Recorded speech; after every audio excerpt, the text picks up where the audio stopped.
खबर आई कोई 6 दिन पहले कि डिप्टी कमिश्नर मटियारी अदनान रशीद और असिस्टेंट कमिश्नर हैं न्यू सईदाबाद जो मटियारी ज़िला की तहसील है मंसूर अब्बासी, उनके हवाले से ख़बर आई कि M6 मोटरवे जो हैदराबाद से सक्खर तक का सेक्शन कहलाता है, उसमें ज़मीन की ख़रीदारी के लिए DC के अकाउंट में NHA ने 2.25 अरब रुपए की, नहीं माफ़ कीजिएगा, 4 अरब 9 करोड़ रुपए की रकम जमा करा दी कि जो 70 किलोमीटर का टुकड़ा है, ज़ाहिर है किसी न किसी की मिल्कियत होता है, तो आप उनसे ख़रीद लें, पैसे दे दें ताकि हम अपना काम स्मूथली मोटरवे का जारी रख सकें।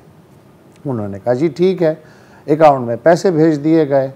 फिर अचानक पता चला कि पिछले 2 महीने के अंदर अंदर अचानक तेज़ी से ये रकम ख़र्च होने लगी या कम होने लगी, अल्लाह बेहतर जानता है। लेकिन अब पता चला है कि इसमें से 2.25 अरब रुपए की खुर्द बुर्द हो गई DC साहब और असिस्टेंट कमिश्नर जो थे न्यू सईदाबाद और भी लोग होंगे उनकी मदद से।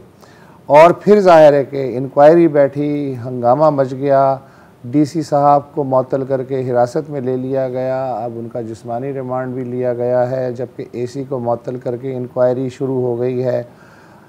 पहली किस्त में 2.14 बिलियन रुपए विड्रॉ हुए अक्टूबर के महीने में, और फिर नवंबर के महीने में 22 मिलियन रुपए विड्रॉ हुए, और वो भी उस वक्त जबकि इंक्वायरी कमेटी वहाँ मौजूद थी। चमत्कारी और कारीगरी जो है ये नेक्स्ट लेवल की है।